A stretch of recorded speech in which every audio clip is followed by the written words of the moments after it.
Hello ನನ್ನ ಬಳಗದ ಬಂಧುಗಳೇ, ಎಲ್ರಿಗೂ ನಮಸ್ಕಾರ. RVRK ಚಾನಲ್ಗೆ ಎಲ್ರಿಗೂ ಸ್ವಾಗತ. ಇವತ್ತು ಓಟ್ ಪಕೋಡ ಅಥವಾ ರಿಬ್ಬನ್ ಪಕೋಡ ಮಾಡೋದು ಹೇಗೆ ಅಂತ ನೋಡ್ಕೊಳ್ಳೋಣ. ನವರಾತ್ರಿ ಹತ್ತಿರ ಬರ್ತಾ ಇದೆ.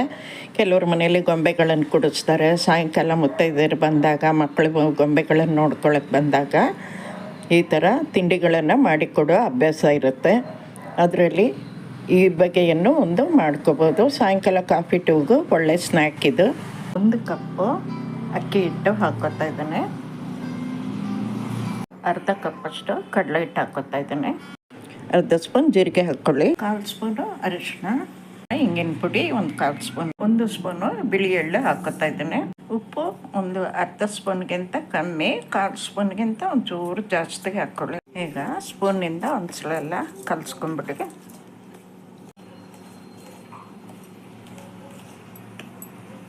ಒಂದು 2 ಸೌಂಟಷ್ಟು ಎಣ್ಣೆನ ಬಿಸಿ ಮಾಡಿ ಈ ಹಿಟ್ಟಿಗೆ ಹಾಕ್ಕೊಳ್ಳೋಣ. ಅಂದರೆ ಸುಮಾರು 5ರಿಂದ 6 ಸ್ಪೂನಷ್ಟು ಎಣ್ಣೆ ಬೇಕಾಗುತ್ತೆ. ಎಣ್ಣೆ ತಣ್ಣಗಾಗಿದೆ, ಕೈಯಿಂದ ಕಲಿಸ್ಕೊಳ್ಳೋಣ.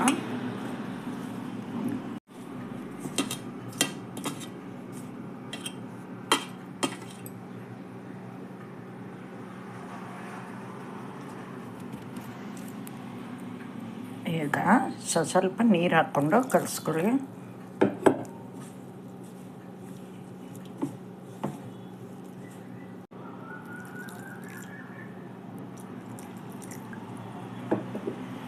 ಹಿಟ್ಟನ್ನು ಚಪಾತಿ ಹಿಟ್ಟಿನ ಹದಕ್ಕೆ ಕಲಿಸ್ಕೋಬೇಕು.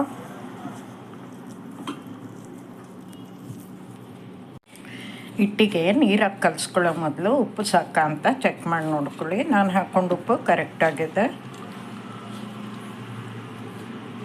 ಈ ಹದಕ್ಕೆ ಹಿಟ್ಟನ್ನು ಕಲಿಸ್ಕೊಳ್ಳಿ. ರಿಬ್ಬನ್ ಪಕೋಡಕ್ಕೆ ಈ ಬಿಲ್ಲೆ ಹಾಕ್ಕೋಬೇಕಾಗತ್ತೆ. ಇದರೊಳಗೆಲ್ಲ ಸ್ವಲ್ಪ ಎಣ್ಣೆ ಹಚ್ಕೋಬೇಕು. ಇದ್ರ ಮೇಲೂ ಸ್ವಲ್ಪ ಎಣ್ಣೆ ಸವರ್ಕೋಬೇಕು. ನೋಡಿ, ಈ ಥರ ಅಚ್ಚು ಫಿಕ್ಸ್ ಮಾಡಿಕೊಂಡು ಅನಂತರ ಎಣ್ಣೆ ಹಾಕ್ಕೊಳ್ಳಿ. ಈ ಥರ ಒಳಗೆಲ್ಲ ಬೆರಳಿಂದ ಎಣ್ಣೆ ಸವರ್ಕೊಂಬಿಡಿ. ಇದೇ ಥರ ಇದ್ರ ಮೇಲೆ ಎಣ್ಣೆ ಹಾಕ್ಕೊಂಬಿಡಿ ಒಂಚೂರು. ಈಗ ಕಲಸಿದ ಹಿಟ್ಟಲ್ಲಿ ಒಂದು ಉಂಡೆ ತಗೊಂಡು ಅಚ್ಚೊಳಗೆ ಎಷ್ಟು ಹಿಡಿಸುತ್ತೋ ಅಷ್ಟು ಹಿಟ್ಟು ಹಾಕ್ಕೊಳ್ಳಿ.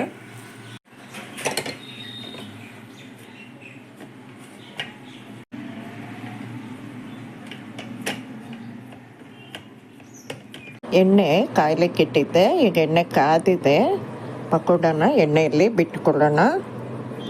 ಒಂದು ಸಲ ಅಚ್ಚಿಗೆ ಹಿಟ್ಟು ಹಾಕಿದರೆ 2 ಬಿಲ್ಲೆಗಳನ್ನು ಮಾಡ್ಕೋಬೋದು ನಾವು ಈ ಥರ.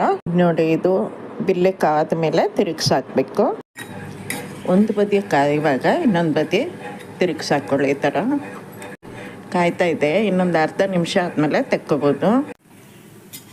ನೋಡಿ, ಇದು ಪಕೋಡ ಕಾದಿದೆ, ತೆಕ್ಕೋತಾ ಇದ್ದೀನಿ.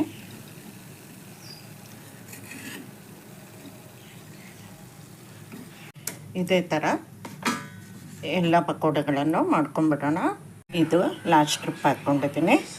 ಎಲ್ಲ ಪಕೋಡಗಳನ್ನು ಇದೇ ಥರ ಬೇಯಿಸ್ಕೊಂಬಿಡಿ. ಹಾಕಿಬಿಟ್ಟು ಒಂಚೂರು ಕಾದ್ಮೇಲೆ ತಿರುಗಿಸಾಕಬೇಕಾಗತ್ತೆ, ಇಲ್ಲಾಂದರೆ ಒಡೆದೊಡೆದು ಹೋಗುತ್ತೆ. ನೋಡಿ, ತೆಕ್ಕೋತಾ ಇದ್ದೇನೆ.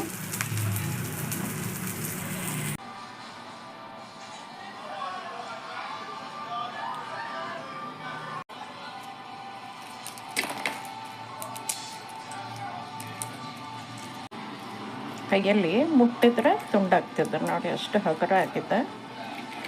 ರಿಬ್ಬನ್ ಪಕೋಡ ಅಥವಾ ಓಟ್ ಪಕೋಡ ರೆಡಿಯಾಗಿದೆ. ತುಂಬ ಬೇಗ ಮಾಡ್ಕೋಬೋದು. ಮಾಡ್ಕೊಳ್ಳೋದು ಕೂಡ ತುಂಬ ಸುಲಭ.